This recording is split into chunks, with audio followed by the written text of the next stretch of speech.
Now I am super, super psyched that Matt from the Bronx is officially on Not Fest Daily. Welcome, Matt. Yeah, what's up? How are you, Alicia?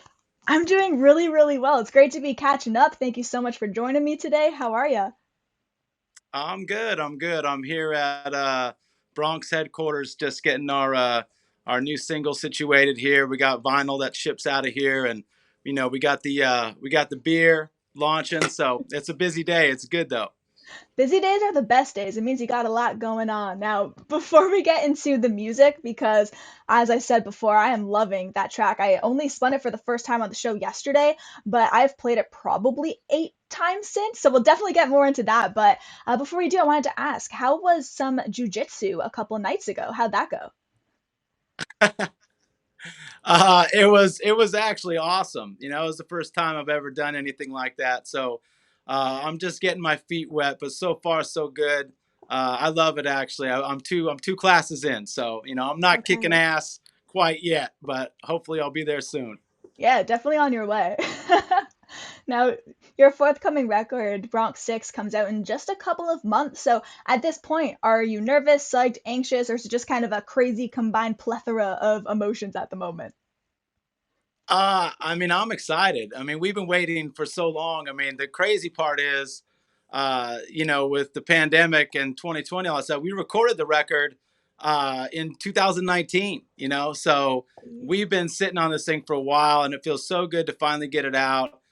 People are really excited about the new songs. We've had nothing but great responses, and it's like a super collaborative release too. We got a lot of different artists, we're working with the different 7 inches we're releasing and stuff like that. So a lot of work has gone into the planning of all this.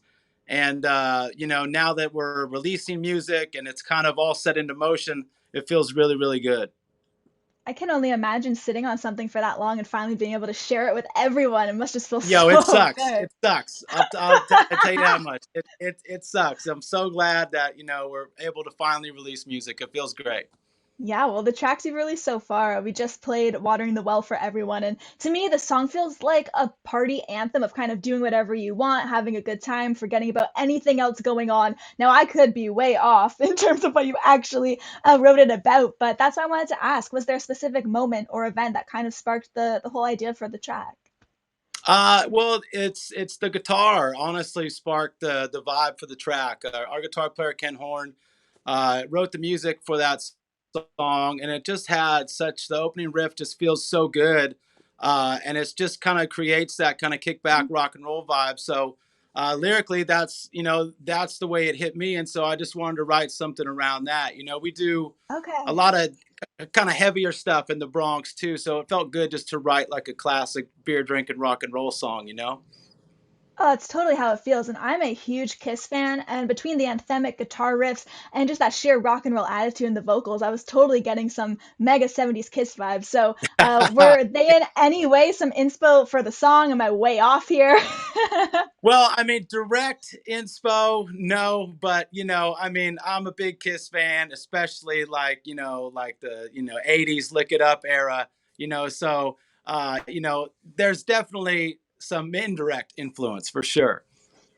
Regardless of where the direction of the influence came from, the song's definitely a banger.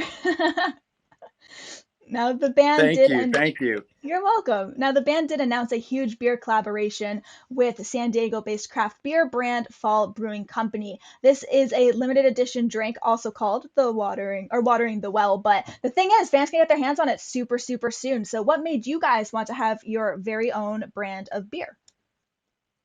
I mean, the Fall Brewing guys are good friends. We got a lot of great connections down in San Diego, and this is something we've wanted to do for a long time. And like I said, with the record campaign being kind of super collaborative experience, with like every song on the record kind of having a connection, outside of the band. We knew we wanted to do a beer for one of the tracks. This song felt the best, and Fall Brewing was kind of the easiest connection to make because they're all friends. So it's the first time we've ever done something like this, and it's pretty cool. We put the QR code for the song on the beer, so you can scan it with your phone, and you can listen to the song, and you can crush the beer. That's literally the most perfect pairing. Beer for merch is definitely a super unique and awesome idea. So, would you say that this is one of the coolest ideas you guys have done in terms of merch, or when you look back over the years at stuff you've released, does anything else kind of come to mind? I mean, yeah, this is pretty up there. This is pretty good. I mean, we do a lot of, strange vinyl and stuff like that. Honestly, we got a bunch of stuff coming out on this record, stuff that's not released yet, that is hilarious. So, Oh, we got a lot of good collaborations coming up, a lot of good merch coming down the pipeline. okay. I know you can't get into specifics per se, but you mentioned just some stuff there in terms of merch. Is it more so some goofy music videos, or can you give us like any little hints towards that? Well, let's see, we collaborated with Esteban Oriol, the famous LA photographer. And we have, there's some stuff in the works for the next song that we did with him that's going to involve, I can maybe say there might be a calendar of some sort, Oh. coming out.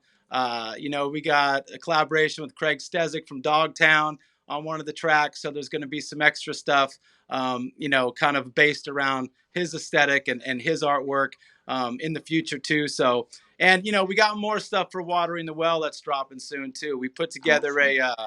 like a koozie pack. We got a koozie for every size beer. We got 12 ounce, 22 ounce, White Claw, 40 ounce. So it's all over the. That's dope. I'm gonna have to get my hands on one of those because I collect koozies. I have maybe like 30 of them right now. So yeah, I need to get the Bronx in the mix. I'll make sure you get it. I'll make sure you get it.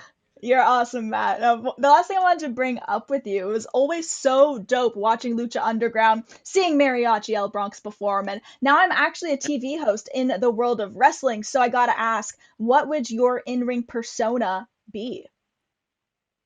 Ooh, interesting. When I was in high school, I was really into like street punk, and I thought that a wrestler called the Working Class would be pretty good, and Okay. like finishing move would be called the Paycheck, and that's about that's about as far as I got. I'd kind of dress like maybe like a little bit oi, maybe a little bit like Brooklyn Brawler, just kind of like dirty, kind of street fighter type dude. But I love it. that's as far as that idea ever went. By the way, feel free if anyone's out there, you can take that. It's okay. I sign off. You have a lot more ready to go than some people on the indies have, and they're out there doing it. So hey, that's a decent idea to roll with if you ever want to get into the world of wrestling. Yeah. I have a podcast that I do with Sailor Jerry, and I just interviewed Josh Barnett. So we were talking I about saw wrestling that. a long time. So it's fresh on the dome. I love that so much. Well, I really do want to say just thank you so, so much, Matt, for hopping on here, talking about the new single, the beer, everything you guys have going on. I'm super excited about all that's on the horizon. Right on. Appreciate it, Alicia. It's good to see you. Good to catch up. Yeah, same with you. Congrats on everything. Thank you. Peace. Every See ya. Everybody, that has been Matt from the Bronx. Be sure to keep an eye on their upcoming album release, Bronx 6, out on August 27th. And for more on the band, notfest.com has you covered.